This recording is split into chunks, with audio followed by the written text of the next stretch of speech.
Hello, my name is Jody. My husband David John and I have a small farm in the panhandle of North Idaho. These are our stories and adventures. Don't forget to hit the like and subscribe button. And today we're going to be working on planting the in-ground 2-year-old garden beds.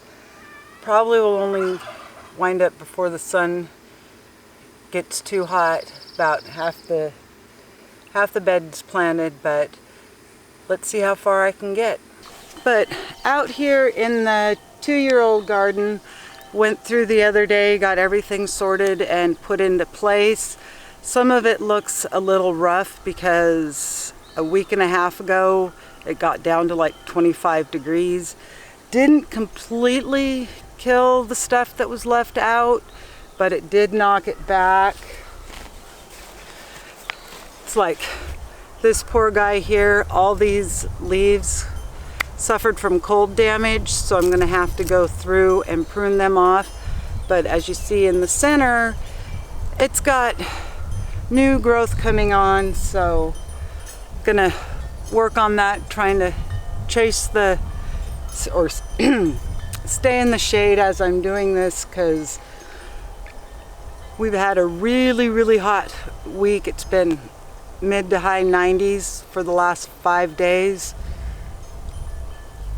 And I really don't want to plant these guys straight in when it's super hot, the sun shining on them. So I'm going to just work in blocks and water in as I go. So on with getting these guys planted. One thing I did find with the stuff I used out of the compost was full of fennel seed. So having to go through and pluck most of that out, because I don't need fennel everywhere. And I find if I wait till it's a little bigger, it's a little easier than when it's tiny like this. But enough of that. Let's get some of these guys planted. And I have been watering the ground so it is moist, so they won't be going into a dry spot. But we've noticed in the past that we suffer from blossom end rot, which is the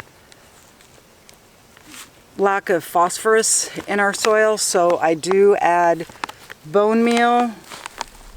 Never use the Dr. Earth bone meal. I usually use the Lily Miller, but for some reason can't get it, and I don't know what's going on. It's probably what's going on related, but gonna be adding this to the holes as I get these guys planted, pruned and cleaned up. And one's like this guy that, yep, it's gone too far, will just get pulled out.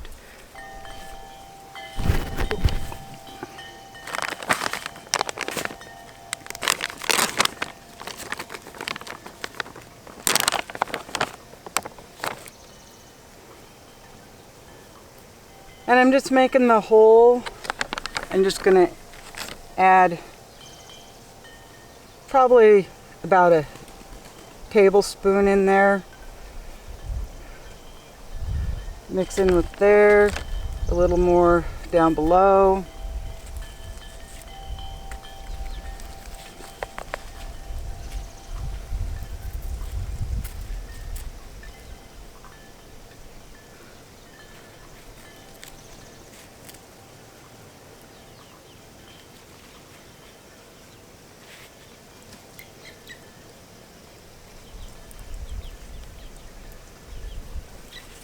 See, it's like this guy looks so gorgeous. Wasn't affected at all.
So I'm just going to plant small sections, get them watered in, and I am not really trying not to disturb the roots on the cucumbers because they're kind of finicky about being transplanted as it is, and since they are a little stressed, definitely trying to keep that to a minimum.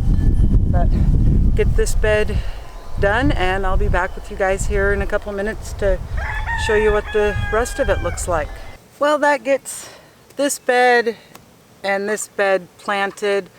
On the one on this side, I do have the cucumbers on the trellis and the yellow butter dish zucchini in front, and this one is just a mix of the 4 different types of zucchinis.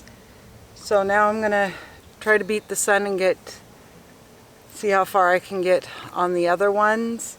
At least hopefully be able to get one more row before the sun really hits, but I am planning on doing some succession seeding where the peas and the brassicas are in the 2 main aisles. I am going to plant some zucchinis just straight from seeds, just pop some seeds in there. So when these guys are done, they'll have something taken over their place. Well, I got about a little over 1/3 of it planted, and it's just to that point of the day where it's just getting hot, even in the shade. And some of them are a little wilty, so I'm just gonna wait and pick it up either later this evening or tomorrow. But I gotta go through and hand water each of the pots. But I did get the herb bed put in. Let me show you that. So we've got regular green basil, the purple red basil, green sweet basil, thyme,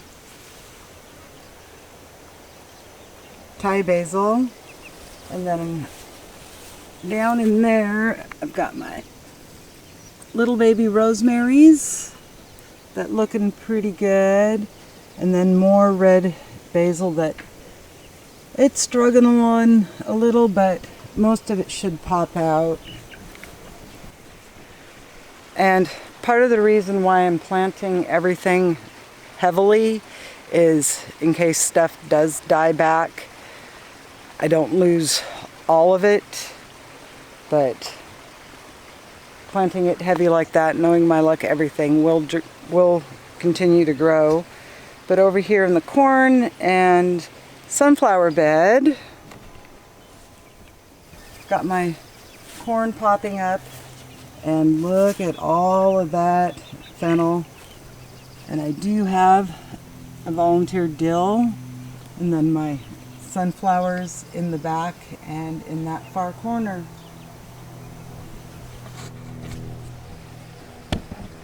But just as the green beans were germinating in this bed, we had a frost and it killed about half of them. So I am going to have to replant, sorry, saw weeds I had to grab. I am going to have to replant some more green beans in here. And as the fennel gets bigger, definitely will not let it go to seed, but as it gets bigger, I'll be trying to get it weeded out. But like you can see, I got a green bean there. And I did on the end of these beds plant some sunflowers on all but one of them. So I've got some there. Got a couple coming up there. A couple more here. And then on that one right there by the gate. Because if I put sunflowers there, they're going to just be in the way for going in and out of that gate. Well, this is where I'm going to end today's video. Get my mess cleaned up and go back through and do a little more watering on these guys and water all the stuff in the 4-inch pots. So I hope you have a good day and a good week, and hopefully you're got your garden in and it's growing amazingly. So we'll see you on the next video. Bye for now.